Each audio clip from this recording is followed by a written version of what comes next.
Tell me both, tell me both of you tell me how you came to know Freedom Farm, and then, why was it important to be involved?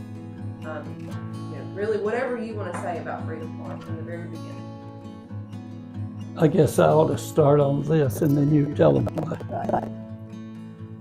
A friend, Kathy Randall, called me and said, would you talk to Johnny Waits?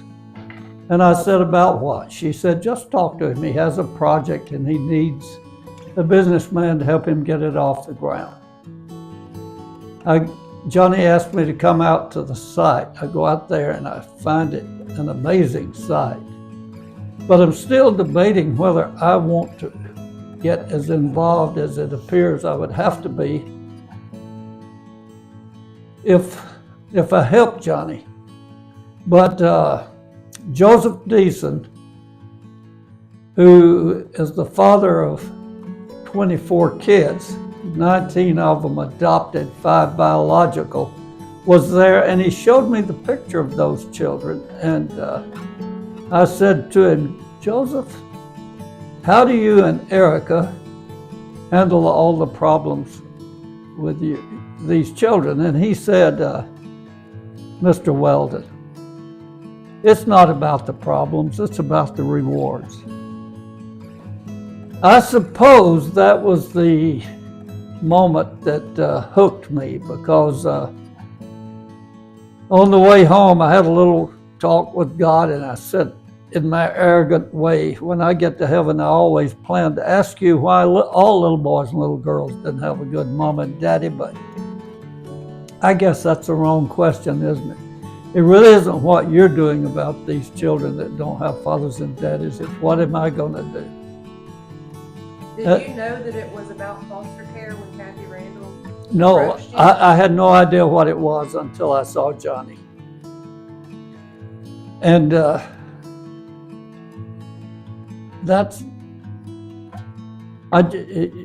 but when he told me about it, that's when I got to thinking, I'm going to have to give up 3 days of golf a week. I love working in my yard, and I'm already very involved in the community, so am I not doing enough?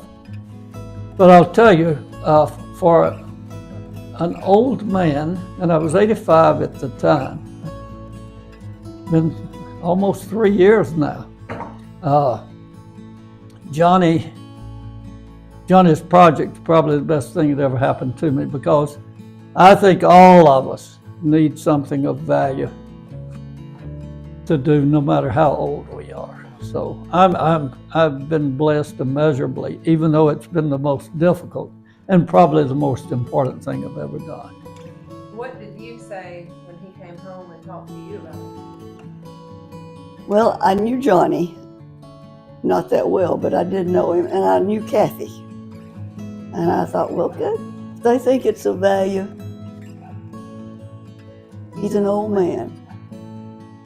He's retired.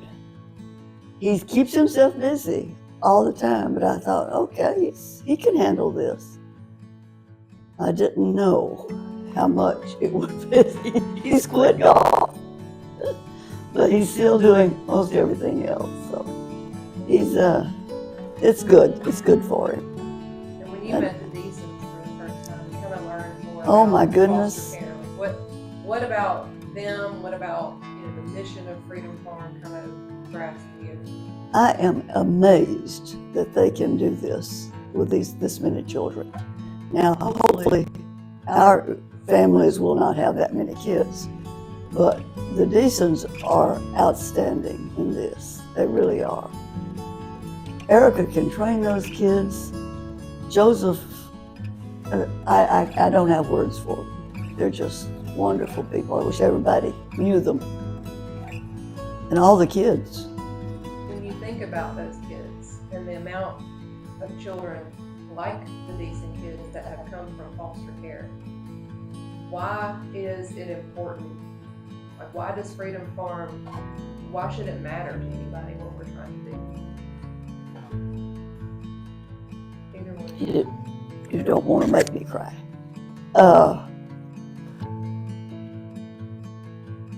Kids are so blessed to have good parents. But there are a lot of them out there that don't.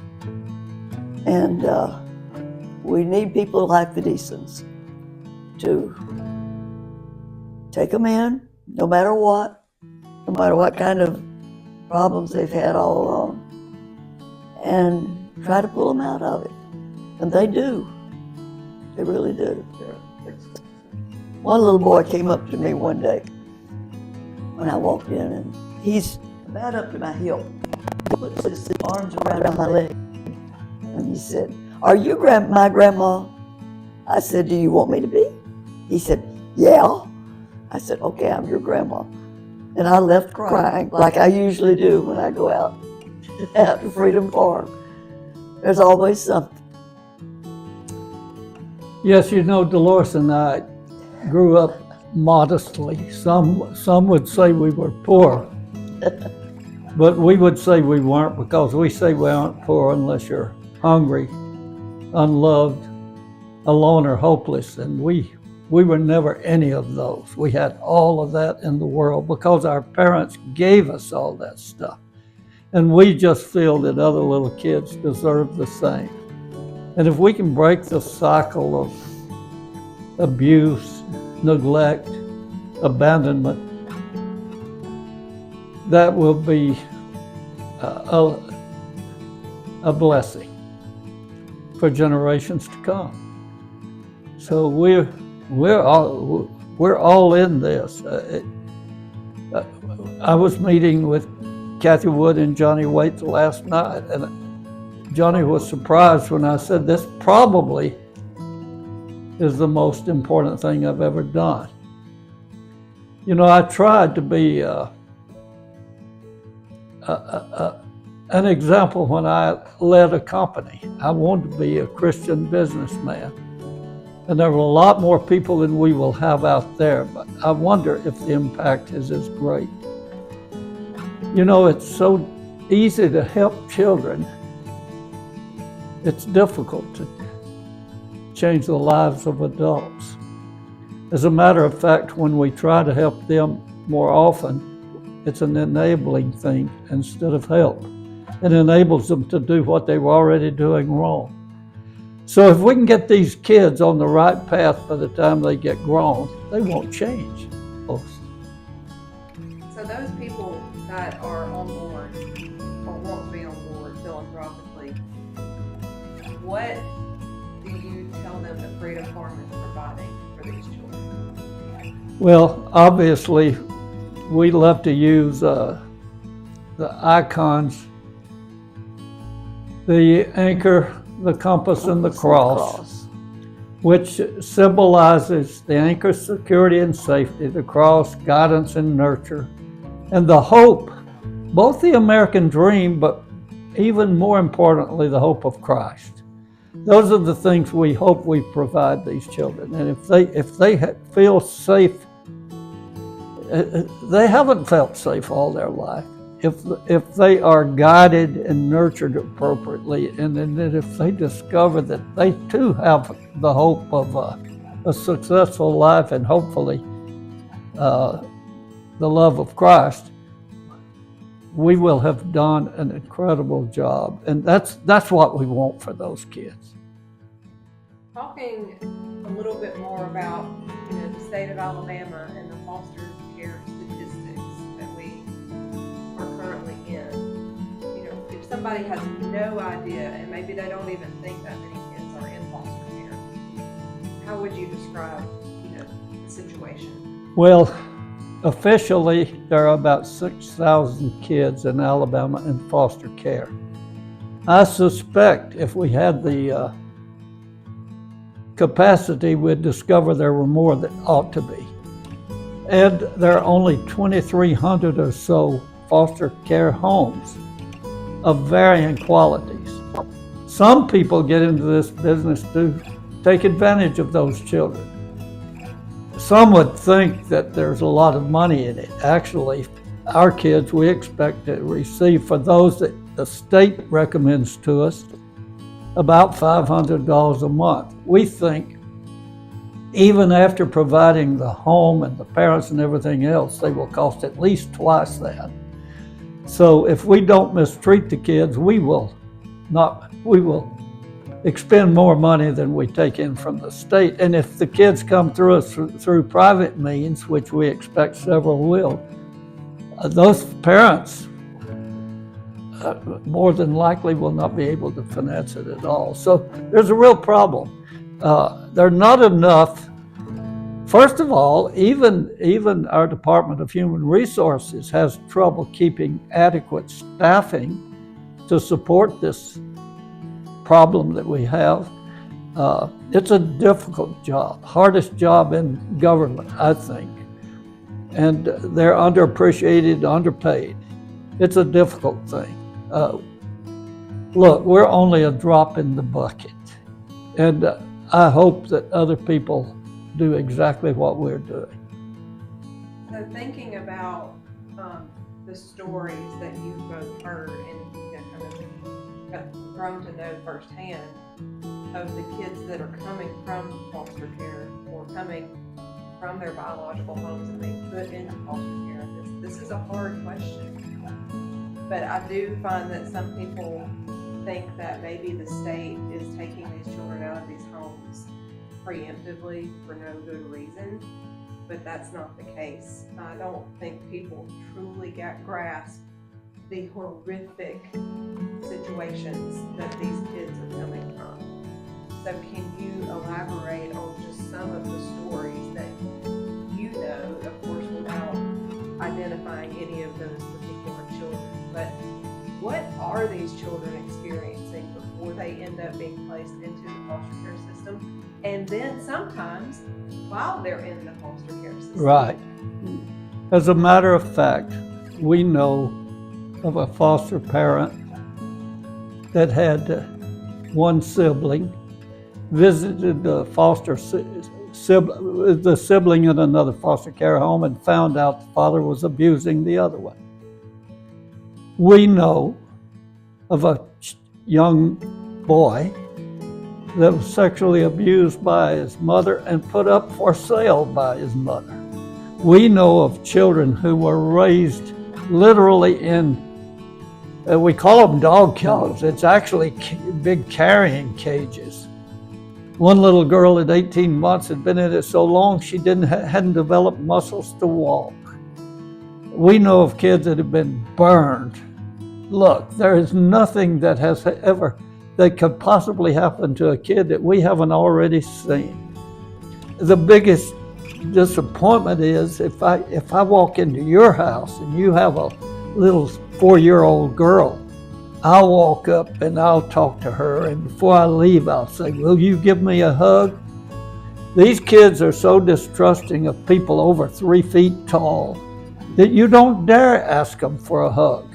And now when one of the decent kids, and several of them are doing this, come up and hug me spontaneously, I think that's what it's about. We're accomplishing something there, aren't we? Yes, they're trusting an adult. And one of their little girls has been in 22 foster homes, and she hugs me. That is what you want. That little girl has hope now. And I think that's one of the things that our general community and society, they want to turn a blind eye to those things. And they don't want to believe that those things are happening to these children. And they want to just live in their little bubble and not realize that these things are happening. So it's hard to talk about, but it's absolutely necessary, because it's not just that these kids have food insecurity or are experiencing hunger. Some of them have been in dog crates. And I don't think people really understand that. So. No, Is there anything else that you two would like to say about Freedom Farm? And kind of in closing, if you pass somebody on the street and you have maybe 30 seconds to say something to them about Freedom Farm and the foster care system, and kind of the elevator speech, if you will, what would that be? So if you were able to talk to the people I'm going to show this to, and you only get to say 30 seconds worth of information, what would you say to them? Am I making you cry? I'm You're making me sorry. I'm crying like a baby. Well, and this is hard, but this is the why. Yes. You know, this Yes. is the why. Yeah, we didn't know. We How didn't know. anyone could abuse a child, I just don't understand that at all. And I don't know. I wish there were more Freedom Farms. I guess I would tell them that we have learned the problems that the kids are facing, even in some foster care homes, and we are committed to providing these kids that safe, nurturing, hopeful place. And we are, if they will help us, we will be true to what they are trying to accomplish. Our donors are so important, and if they have a specific wish, if it fits our mission, we will honor that wish. If it doesn't fit our mission, we wouldn't accept their money or their help, of course. And so many people have been so helpful. Yeah. Well, I mean, we wouldn't be here today. We Have have. all those people that have been so good to help us out. It took us a while to get sort of organized, and we really didn't start until January of 2023. And to think that people have pledged and given, and mostly given, over $9 million in less than 2 years of the 15 million goal is incredible. Trusting Freedom Farm to do the right thing. Right. That's so important. Right. And by the way, that is God at work.